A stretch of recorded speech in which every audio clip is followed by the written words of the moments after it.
You're just You saying could that like attract. this is going to help you to attract a higher class of women or a different kind of woman. So it's like you are dependent on it. Like the woman comes into your bed, right? It's like comes into the very heart of your life, has an incredible Yeah, power. Like she's got you by the balls, basically. This and she's attracted to you just because of your car. Like, is that I really a think, good strategy? like I said, you don't want to be dependent on it, but it's not going to make you look worse. It's like dressing in a suit. When I dress in a suit, I get way more attention. Like girls look at me different. So Yusuf, how many girls do you need attention from to be satisfied? Nah, I think one or two good ones, One or two good ones? one or two good Perhaps ones. I three. mean, When, I don't when, know. when when those two run out, then another two or what? My name's Paul. I'm your host, and this is a conversation with Yousef Benhamida, who is the author of a book called $1 Million, Hot Woman, and a Ferrari. And it's about his life journey in looking for those things, getting them, losing everything, trying to find his way again. And so, me and Yousef, we don't agree about a lot of stuff, about the basic, most important and foundational things in life. And we actually conclude at the end of the conversation that we really have very different worldviews. And I also thought it might be valuable, and this is the reason why I had this conversation, to try and not to have like debates where we're destroying each other or something like that, but where we're just two guys looking at the same thing, a life somehow from quite different perspectives, and trying to kind of sort through a little bit more like what can we agree on, what do we disagree on, and what are the causes for our underlying disagreements, and how can we try to understand each other better. So that was my attempt here. It's a bit of an experiment. So if you find that interesting, then please take a look and let me know what you think about how it went. It'd be greatly appreciated. And I might do a couple more of these as well. Thanks. Joseph, or do I say Yousef Benhamida? That's pretty, that's close enough. Yeah, it's Yusuf, but I kind of like the way that you said it. Great. Good to have you on here. Thanks for writing and reaching out. I've actually spent a bit of time looking through your book. I haven't studied the whole thing, but I've skimmed parts, read parts. Definitely read the intro, the conclusion. It's called $1 Million, Hot Woman, and a Ferrari, I believe. Is that right? Pretty close. Yeah, hot Got the order girls. right. Yeah. And I was introduced to you in an email as a self-made multimillionaire author and life strategist who built Humboldt Secret Supplies, one of the US's top-selling plant nutrient brands, from your one-bedroom apartment with no degrees, no investors, just grit alone. And then after you made it, you also lost it all, emotionally, spiritually, and financially, Oh, and had to rebuild from the ground up as well. Not just your business, yeah. but yourself. And then what emerged, this is the text I was given, was a system rooted in raw personal discipline, physical training, emotional control, and the rejection of external validation. What is that an accurate introduction, Yusuf? I mean, it sounds pretty accurate. I didn't write that, so I mean, it wasn't my words, but it sounds close. Do you want to tell us a little bit about what I understood is your goal in life pretty early on? You decided was this $1 million Ferrari and hot woman. Yeah. How did that go for you? When I was younger, I just wanted money. So the money was first, and then the women just came from probably just naturally, the genetics and DNA of being a guy, and then just the constant rejection or losing out to friends over and just people in general over my youth. Mhm. And then the car, I think the car just came as a kind of a byproduct eventually once you realize I always wanted one. I always thought about it. I just never really thought about that I could actually have it. I think I watched Bad Boys. What was the film you saw that in the book it mentioned some film where there was a Ferrari? I watched Bad Boys when I was probably about Yeah. 17 or It, 16 or something like that with Will Smith, and they were driving a Porsche 911. And so for many, many years, it was the Porsche that was my kind of dream. it was The Rock, Sean Connery, Nicolas Cage, The Yeah. Rock. Do you have a Ferrari today? I sold it a while ago and I almost got another one, but I didn't just because I just didn't. It's Yeah. not really a wise investment when you're trying to grow a company, buy an exotic Okay. car. It's not Actually, a how good old are you idea. today, Yusuf? I don't think I got the I'm 37. interesting journey. And I really liked reading your book in the way it seemed like it was a bit of a midway check-in. Was that right? Like in the end, you were kind of like, here's some stuff I'm still working on right now, still finding my way a little bit. Was that the way? Yeah, yeah. Leave it open to maybe a sequel. I was just thinking about those three goals that you had and the money thing as well. One of the things that I've been thinking a lot about in my work recently, I run a network of online groups where I support guys to set goals and then they hold each other accountable for what it is they want to reach towards. So very much practical, down to earth. They actually do daily buddy calls to check in, like, am I doing the thing today that I want to be doing to be able to move forward with my life. And one of the things I notice is that guys kind of really tend to adopt goals in their life, which just they kind of pick up somewhere in the culture. A lot of guys want to like save the world from climate change, or they want to, a lot of time it's about women, money, status, and things like that. Very much the story from my life as well. Where do you think these goals come from, or do you have an idea? Like you're living also, we just spoke about in California. There's a lot of that kind of Hollywood, Silicon Valley, American culture spread throughout the world. Do you think there's something like particularly American about what our vision of success is? Yeah, it's probably just like marketing and just seeing it on Instagram and following rather than figuring out things on your own and figuring out what makes you content and happy. Or when you follow everybody else, you kind of turn it all off and you think, oh, do that. Just like, I'm not saying a knock on college, but it's kind of like this auto go and oh, I'll go to that because that'll make me successful. But it really is not always the auto things that is what you should be doing. So. Auto, you mean like automatic, just picking up whatever it is? Yeah. Well, they kind of say so. There's like a flow, right? Like if you're in a group and you're around a bunch of people and everybody's doing something, it's like a pendulum. There's like this moving energy of like all the minds thinking together. And whether you're seeing it on Instagram or whether you're in like a big social setting with everybody you're around, they're doing a particular thing, you'll kind of adopt those. You know what I mean? If that makes any sense. You have to really think for yourself, figure it out for yourself and go against what everybody else is doing. Yeah. Sometimes, not all the time. Everybody wants different things. It really depends on what you want. Well, yeah, and it depends what's good for you as well, because sometimes the things you want aren't always good for you. Like, I'm busy writing a book myself, similar to yours. That's why I thought it was interesting talking to you in some ways. I have the concept I call it the flow boy. And the flow boy basically allows his desires to just be influenced by whatever the culture seems to be saying at the moment. Like whatever everybody else wants, that's kind of just what he defaults to wanting as well. Like if everybody wants a whole lot of money, then that's probably good. I'll go for that as well, kind of thing. And so he can be very powerful and directive and strong and assertive in his, kind of superficial nature. But in reality, he's actually quite lost and just kind of going with the flow. And so and it actually keeps us in a state of immaturity, I would say, because for me, what characterizes, and tell me if you agree with this, but what characterizes a young boy or a child from a man is that the child is very self-centered in his desires. So he's really just looking what's good for himself. I have a 5-year-old, right? And I also have a 2-year-old even. And you can even see the difference between those two. Like the 2-year-old, he's not really interested in sharing his ice cream. There's no social understanding and empathy there, really. It's all just about like what's good for me right now. And so I feel like as we mature, then we get to a stage where we start seeing that other people also have needs and there can be even advantages for me in sometimes putting other people's needs in front of myself. Well, the unfortunate thing is that if we don't really have anything to offer, we don't really get much as guys, right? So we kind of have to, or they say what we're valued based upon what we can provide. So you would subscribe to that, say that men have value based on what they can provide? To a certain extent, we all have value based upon what we can provide. It's just weighed differently. So a child kind of receives stuff from us. They can't really provide much except the happiness to you, right? Of having a child. Probably similar. Well, yeah. So this is one of the core challenges that I was wrestling with while I was reading your book, actually, is because I think the child is a great example. There's something just incredibly giving from being with a small child somehow. The child doesn't have to do much.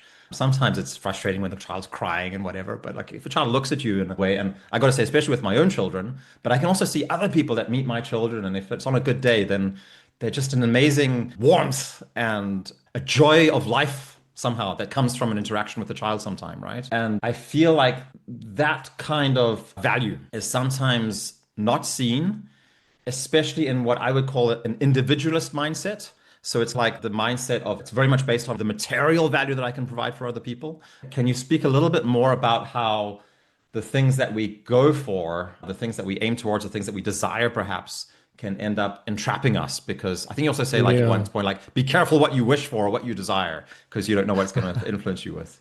So funny. I was in La Jolla walking around. And there was this little teeny kid, and he was asking for something, and his parents were with him, and he asked for something, and the mom basically said, "No, it's not going to happen." Like he was like saying, "I wish" or whatever, and I just turned to him and I said, "It could happen," and they all laughed. Basically, like, be careful what you wish for. I can't remember exactly what it was, but I couldn't really afford the Ferrari, even though I was able to pay for it all up front. It was like used Ferrari, got it like half price. So instead of $250,000, I got it for like 137,000. But I couldn't really afford the car. I spent $25,000 a year because I had it for 2 years. I ended up selling it, lost 50. And the difference of having it and selling it, I lost like 50 grand. So I wasn't in a state where I could afford $25,000 a year on a car. If I had have invested that in my business, I would have made so much more money. I was looking for probably external validation, and I thought it would show the world that I made it and all that stuff. So if you can afford a Ferrari, I'm not saying there's any knock on a Ferrari, but you need to be able to, like, it's nothing. Like, you're writing the registration, annual registration, whether it's 4,000 or 8,000, or whatever, the insurance, the fixes. If it's nothing, and you buy a quality Ferrari, like a new one for like 500,000, it's fine. But you need to have like over $10 million or maybe even more, to where it's like nothing. You know what I mean? Most people are buying these Ferraris. When I went to go to the dealership to buy a new one, it was like 500, 450,000. And I asked how much money do people make on the average? And the guy said people can barely afford it. So most of these people are leasing these cars, can barely afford it. They're using it because it makes them look better with women and everybody else. And it does increase your appeal. I'm not saying that driving around and picking a girl up or having one in your life is going to make you look any worse, as long as you don't rely on it or talk about it like it's like you. So what kind of women do you think you're attracting by driving around in a Ferrari? Like, what do you think she's interested in? It's not going to hurt you as long as you're just not like a, kind of like a gross person, like where people are just way too into materialism and they have no other value to provide other than their money or their car. It's not going to make you look any worse as long as you're not dependent on it. The women that you're going to attract, you're just saying that like this is going to help you to attract a higher class of women or a different kind of woman. So it's like you are dependent on it. Like the woman comes into your bed, right? It's like comes into the very heart of your life, has an incredible power. Like she's got you by the balls, basically. And she's attracted to you just because of your car. Like, is that really a good strategy? Like I said, you don't want to be dependent on it, but it's not going to make you look worse. It's like dressing in a suit. When I dress in a suit, I get way more attention. Like, girls look at me different. So, Yousef, how many girls do you need attention from to be satisfied? Nah, I think one or two good ones, One or two good ones? One or two good Perhaps ones. three. I mean, I don't know. When those two run out, then another two, or what? Nah, one or two good ones. Mayweather, it's funny. Mayweather said, I saw this reel, is super funny. He's like, one is really close to none. Yeah, so anyway, I just thought it was comical. So, nah, yeah, one or two. It's comical and it's very sad as well, because it's like, what's the purpose of these women? What are you actually aiming for with these women? What are you getting it other than external validation from, oh, more women want to go to bed with me, so that must mean I'm okay? I understand what you're saying. I don't think I'm super interested in that anymore. But of course, I've been through a stage where it was more of a focus. That was the guiding principle of my life subconsciously for a very long time. Our definition of freedom is like the opportunity to do whatever you feel like at any given moment. And I've actually, in my project, formulated a very different approach to what I see as freedom. For me, freedom is actually freedom from inner delusion and misperception of what reality is about, and freedom to be able to be free from my own self-sabotaging behavior, therefore. And so the self-sabotaging behavior that I see it comes from the mindless chasing of the cultural goals of money, status, wealth, whatever it is, hot woman, which often just leads to self-destructive behavior, as you also experienced in your life. And so when you speak about, well, families just use resources or consume resources and businesses create it, I would actually say it the opposite way around, because for me, by far the most valuable resource in my life that is nothing can compare to it is the compassionate love that I experience with my family, the intimacy and connection and understanding and shared journeying together through life. When people die, they don't say, oh, if only I'd worked a bit harder and earned a bit more money, right? They say, if only I spent more time with my kids, if only I'd gone to those football games. That's what they all say, right? So we all hear this, but we don't actually act on it. We think, oh, we just need more money. We just need more money, right? But the resource that's most important, the money, is completely useless if it's not actually contributing to human intimacy in your life. That's taking you together in a journey towards, God is the word that I would actually use. Maybe I'm more emotionally numb than you. I don't know. I don't care as much. So it's possible. It's possible. Well, I mean, you're just a typical 30-something-year-old guy who's, very attractive and had a lot of success. Like, I was the same in my 30s. Like, that's very normal for 34-year-old attractive young men with lots of cash. Like life's just easy and simple and it seems to be going. But you're also going to be like getting older and uglier. And those women that are really attracted to you now are going to start finding you sleazy, right? And so then you have to find something else to distract yourself with. Hopefully, and not until at least 65 or 70. I feel like you could take care of yourself, but I don't have a family, so it's hard to relate 100% at the moment. Mm-hmm. Well, Yousef, thanks for listening to all my questions, and I hope you haven't experienced it as too competitive. I think it's useful just to have an honest conversation. I'll give you a space to ask any questions. We don't have to finish off right now, but I appreciated you just being able to Yeah. reflect on what I'm saying. I understand what you're saying. I think we're just probably at different stages in life. You're living one life, I'm living a different one. Mhm. I don't think either one of us wants to live necessarily the other person's life right now. No, Um, I wouldn't. I'm sure if I put you here on, I live on this old farm, 360 years old. We have sheep that I have to like trim their hair, and we have chickens that have to go and like clean out their coop. I'm sure you'd hate it, right? It'll be terrible. Like it's very drafty and cold here in the winter and stuff like that. And I hate big cities. Like I used to live in a big city for a long time, but I can't stand like being, I wouldn't be able to be in like a big city at all anymore. So I'm sure it's very different. But yeah, I agree with you on that. I think what I'm doing though is talking about something beyond the material things for men to aim at, because I think men are realizing that there's something wrong with society at the moment that's just focused on like, oh, we just have more money, more money, more money to solve all our problems. And people are realizing, well, money's not solving the problems. Actually, the problems are worse. Like, where you are right now as well. I think there's also like a lot of instability, yeah. a lot of fear for the future, and money is not solving it. Yeah. I'm not gonna lie, money would solve a lot of problems for me. I know what you're saying, more money, more this or that, Mhm. but I do think more money would solve a lot of problems. Just a little bit more. Yeah. So I think that, completely saying that is, I can't agree with that 100%. But obviously there comes a point where it's like, well, money's not important. But I mean, I could be wrong. I could be completely wrong and delusional about this, but I just feel like money would solve a lot of problems. It's repeated all throughout the media constantly. Almost every single politician believes it. Not just more money, but we have to have more growth, like faster and faster growth all the time to be able to, solve any problem. And what I see, Denmark's even more progressive and further along this path, I would say, than California is in some ways. And it's also incredibly well off. Like people are very, very well off in Denmark. And there's basically no poverty in this country here.